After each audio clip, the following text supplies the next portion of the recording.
This is Sudden Impact. Hello, everyone, and welcome to another episode of Sudden Impact. So, in this episode, I'm going to go through the results of Against All Odds 2025. So, the 2025 Against All Odds event took place in Tempe, Arizona, on the grounds of Arizona State University. And it was quite a very good pay-per-view or a live event or a premium live event or whatever you choose to call it. And it had quite a monumental ripple effect for TNA as well as NXT as well. Now, let's get started with So, in the countdown match, which was the only match of the countdown, we had the Elegance brand of Ash by Elegance, Heather by Elegance, and M by Elegance, the newly branded Maggie Lee, taking on and defeating the British trio of Zaya Brookside, Harley Hudson, and Myla Grace. So this was a good way to start off the event, but I thought it should have been just a tag match between Ash and Heather and Harley and Myla. I don't know if it should have been for the Knockouts Tag Team Championships at this point in time. Why I'm saying that is because on this previous episode of Impact, Zaya Brookside competed against Rosemary in a Monsters Ball match, and I feel that should have been on the Against All Odds card. Now, after the match, basically immediately after the Elegance brand got the victory, the Inspirations music hit, and Cassie Lee and Jessie McKay of the Inspiration returned to TNA after 3 years. And so that means that there are more tag teams in the Knockouts division. So I'm very glad that this happened and that they returned to TNA, because it reduces the reliance on NXT's women's tag teams just a little bit further, and it means that we've got a couple of teams that can be challengers going forward. In the first match of the main card, we see Steve Maclin face Mance Warner with Steph DeLander for the TNA International Championship. Now, this was just a good defense by Steve Maclin, and I'm not sure Mance Warner is going to do after this, because he's lost the match against Sami Callihan at Unbreakable, and then he's had a few other matches since then, and he's lost each of them. So, and I'm not sure what his next move is, but hopefully he finds something soon and gets some momentum going forward, because I definitely want to see what he can do in TNA wrestling going forward. And yeah, it was just a stock standard match, a few back and forths and attempted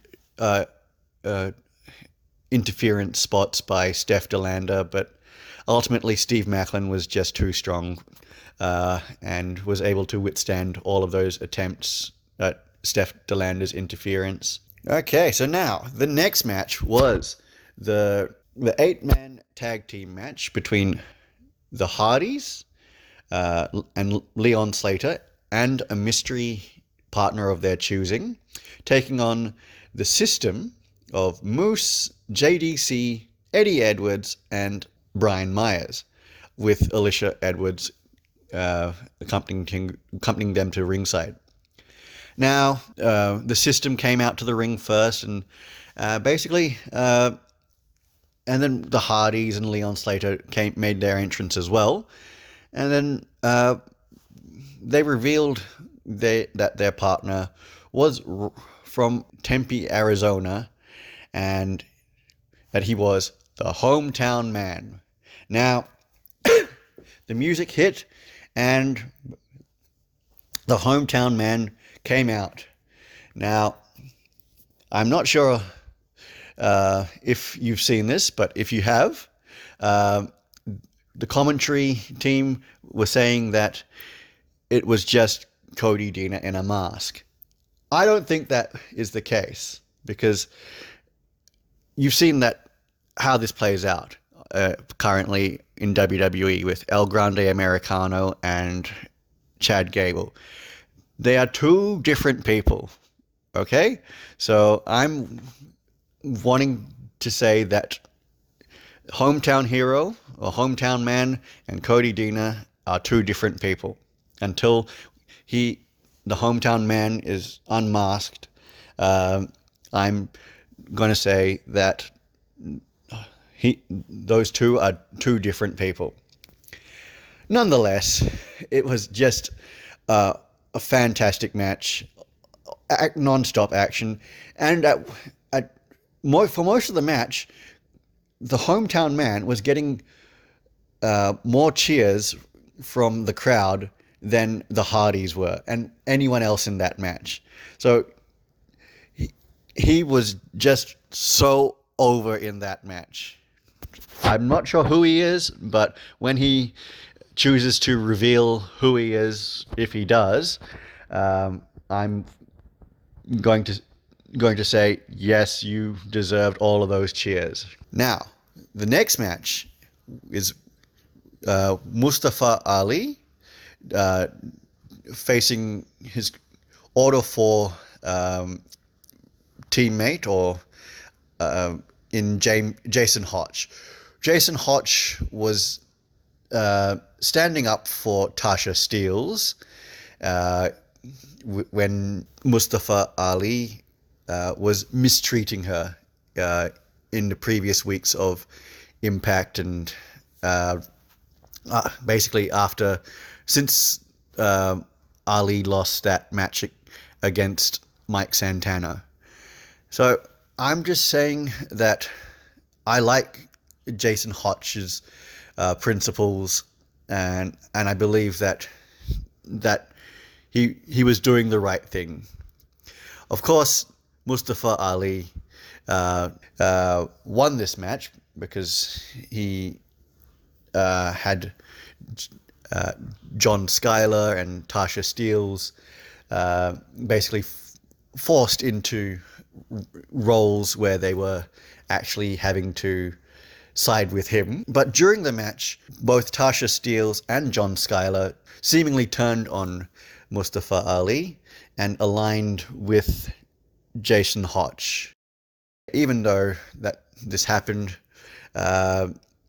Jason Hotch still couldn't get the victory, and Mustafa Ali was just too dominant. And what happened after the match was pretty telling. It was like, because John Skyler got into the ring just to give some support to Jason Hotch in the losing effort, and just say, okay, that's all right.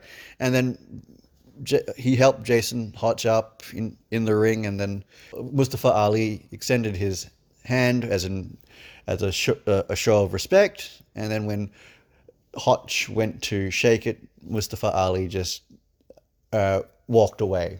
And yeah, that was a pretty surprising thing, what Ali did. And of course, we'll have to see how it plays out going forward, especially on Impact and leading into Slammiversary. For all new subscribers and viewers of Impact, TNA Wrestling and TNA Plus are giving you the opportunity for 1 month free of TNA Plus if you use the code odds 25. I will put the code and the link in the description down below. Are you liking this video? Want to see more? Then like, share and subscribe to this channel. It's free and it helps me produce more content like this. Go ahead and do it so I can continue to bring you the news from TNA Wrestling. And now, back to the show. Moving on to the next match. It was for the Knockouts World Championship. Now, this match was between Masha Slamovich and Lei Ying Li. Now, in the build-up to this match, Slamovich basically offered this match to Lei Ying Li, basically because she wanted some competition in this match. And while Lei Ying Li certainly provided that competition, wasn't able to get the job done.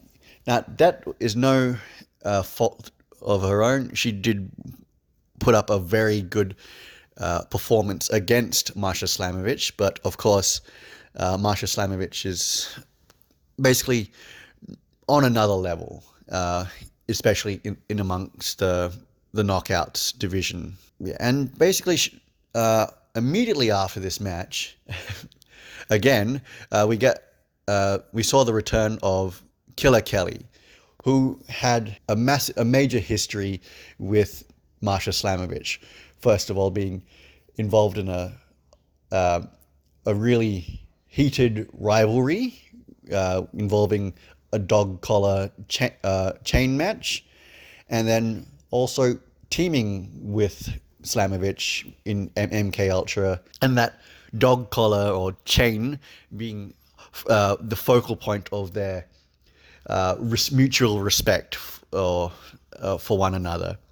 And Killer Kelly came to the ring holding that chain, and she dropped it at the feet of Masha Slamovich, saying basically that she's back and she's coming after her Knockouts World Championship. So I'm really wanting to see this match when it happens, because the history between those two, it should present a very exciting prospect. The next match after this was Joe Hendry versus Frankie Kazarian. Now, Frankie Kazarian basically was giving Joe Hendry the business and saying that it was his duty to protect the TNA World Championship, and he didn't do that, and now it is with someone that is in another company and has no respect for the lineage and heritage and significance of that championship, that being Trick Williams. And basically, when Joe Hendry was trying to speak about this for the first time on Impact recently, Frankie Kazarian interrupted him and basically said all of these things, which led to this match being organized. Of course, Joe Hendry would be out to prove that he still has what it takes to actually get back the championship from Trick Williams. And so it was a very back and forth match with Frankie Kazarian, and basically got the victory by using all these nefarious and underhanded tactics. So basically, Frankie Kazarian won the match, and hopefully this doesn't lead to a downward spiral for Joe Hendry, because Joe Hendry was already feeling quite down on himself with losing the championship to Trick Williams from NXT at Battleground, and this further loss, hopefully it doesn't affect his psyche going forward, only time will tell what happens going forward in future weeks of Impact TV and leading into Slammiversary. The next match was the tag team championship match between the Rascals and Nick Nemeth and Mokuba Kaiba, Ryan Nemeth of the Hollywood Heels. So there was a whole bunch of cheap shots and all underhanded tactics from the Hollywood Heels, Nick and Ryan Nemeth throughout the match, and basically just the Rascals just couldn't keep up with it. So they lost the match, but it did seem that the Hollywood Heels are struggling to hold on to the championships without some form of cheating. So hopefully the new director of authority would make sure that these cheating tactics that the Hollywood Heels are using in each of their matches are taken away or are removed, and basically given a fair defense of the championships. Which leads me into the next match, ironically, which was Santina Marella with Ariana Grace, his daughter, and Sheriff Stone with Tessa Blanchard and Victoria Crawford. Again, this match was refereed by Matt Cardona. And yes, this match did have a lot of interference spots and cheating spots. But Matt Cardona, to his credit, called it right down the middle, even though he was offered a bribe before the match by Sheriff Stone and Tessa and Victoria Crawford. But obviously he didn't want to take that bribe, and he called it right down the middle. And in the end, it saw Ariana Grace taking out her own Cobra and giving it to Santino, and the Santino just using that to hit the Cobra strike on Sheriff Stone for the 1-2-3 by Matt Cardona. And winner and the official TNA Director of Authority is Santina Marella.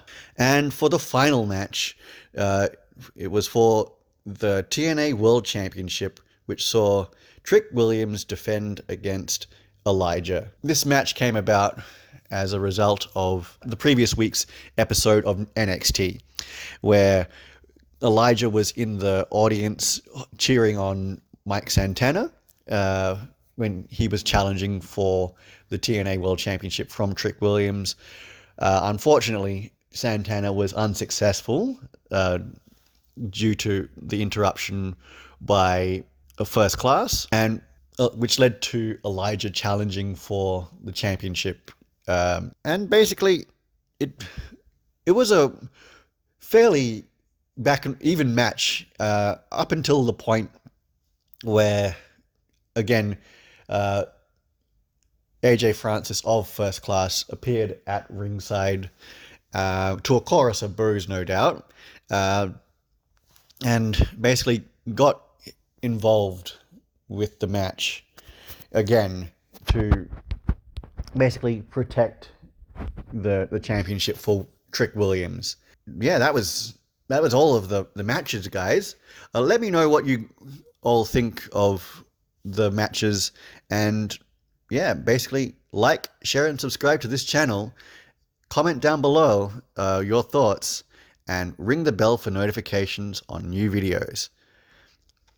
I'm John, and this has been Sudden Impact.